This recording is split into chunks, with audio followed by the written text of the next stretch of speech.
Now to the CBS 2 investigators. Critics say policy changes announced today related to how Chicago police get and execute search warrants falls short of addressing a pattern of wrong raids first exposed by the CBS 2 investigators.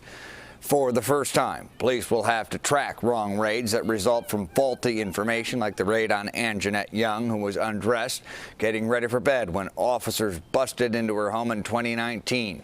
Mayor Lightfoot is also calling for changes to how police plan their raids and a higher level of supervision on scene during a raid.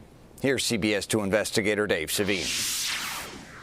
Any individuals found within a location where a search warrant is executed must be treated with dignity and respect. The mandate? Dignity and respect, and not to be treated how these women were during their wrong raids. To be led out in nothing but your t-shirt and underwear for the whole entire neighborhood to see. So you're standing out on 71st Street in your socks and basically underwear and pajamas. That's it. And it's 30 degrees out. 30 degrees out, freezing. But their stories and dozens of other wrong raids the CBS 2 investigators uncovered weren't enough to prompt this kind of change we are hearing promised today. Sweeping reforms only just now being recommended after we revealed in December the cover-up of a botched Chicago police raid on Anjanette Young's home. They're adding trauma to people's lives that will be with them for the rest of their lives. And even though that February 2019 raid occurred before I was mayor, we have owned and we have a responsibility to make right what was wrong. But other wrong raids documented in our more than 2-year investigation did occur under her watch. This is the second time in 14 months Mayor Lightfoot has drafted a new search warrant policy. Did they point the guns at you? They did? Just 1 month after the city's first pass at a new policy last year, 4-year-old Lily ended up staring down the barrel of a police gun. Mayor Lightfoot says planning sessions will now occur to make sure there are no children or vulnerable people inside.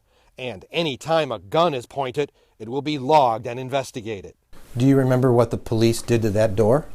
They knocked that door off. But for all the progress this new proposal makes, there is still no mention of giving people time to get to the door after police knock, or let them see the warrant once officers are inside their home. They just go in. They don't give anybody time to get to the door. That shouldn't be happening. And now, because there's a requirement that everything related to a search warrant, a body-worn camera has to be present and activated. When we see that happening, that's going to be a problem. And what also isn't spelled out is what will happen to officers who violate the rules. So when something like that happens, then there's going to be accountability, Dave. That's why we have policies, and we hold people accountable to those policies. Nobody's been disciplined yet for any of these raids. I believe, I don't know the specifics, but if that has been brought to our attention, they're under investigation.